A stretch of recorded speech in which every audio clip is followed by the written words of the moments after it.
Est-ce que c'est facile pour un citoyen de Montréal d'avoir un véhicule électrique?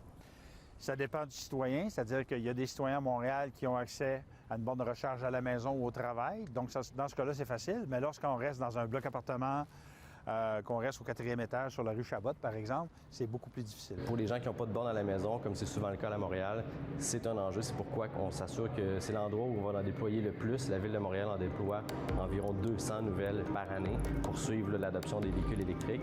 Et on va se concentrer dans les secteurs où est-ce qu'il y a soit des commerces, des lieux de travail dans les centres-villes, ou bien dans les quartiers résidentiels, près des endroits où il y a des multilogements, donc des condos, des appartements, parce qu'on sait que ces gens-là ont un besoin pour la recharge. Est-ce que c'est facile d'installer une borne de recharge dans un stationnement, que ce soit intérieur ou extérieur, dans une copropriété? C'est moins difficile qu'aller sur la Lune, c'est certain, mais ce n'est pas nécessairement facile en ce moment. Donc, il y a plusieurs barrières, que ce soit techniques ou réglementaires, qui peuvent freiner les projets en ce moment, comme la plupart des immeubles n'ont pas été construits pour prévoir les véhicules électriques. À quoi on peut se buter lorsqu'on veut tenter d'installer une borne? Donc, parfois, ça peut être tout simplement le manque d'espace physique pour ajouter des nouvelles composantes. Ça peut être aussi le manque de capacité électrique. Donc, si la capacité n'est pas suffisante, il faut voir qu'est-ce qu'on a comme énergie résiduelle.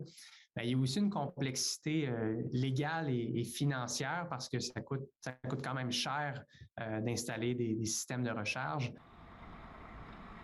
C'est sûr qu'il y a des choses qui viennent aider, par exemple, pour l'installation de bornes de recharge dans une copropriété. Il y a des subventions qui sont offertes par le gouvernement qui sont beaucoup plus élevées que celles qui sont offertes pour les maisons unifamiliales pour essayer d'accélérer ce déploiement-là. C'est certain que c'est pas parfait.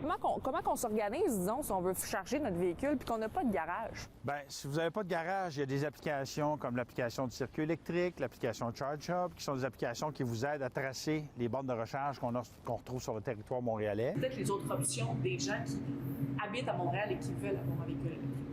Bien, il y a plusieurs possibilités là, qui sont devant nous. Présentement, on a un lab qu'on appelle à l'interne sur lequel on travaille à trouver des idées justement différentes pour le déploiement, pour aider les gens qui sont dans les localités où on appelle les orphelins de garage. Hein. Donc, ils n'ont pas d'endroit où ils peuvent se recharger à la maison.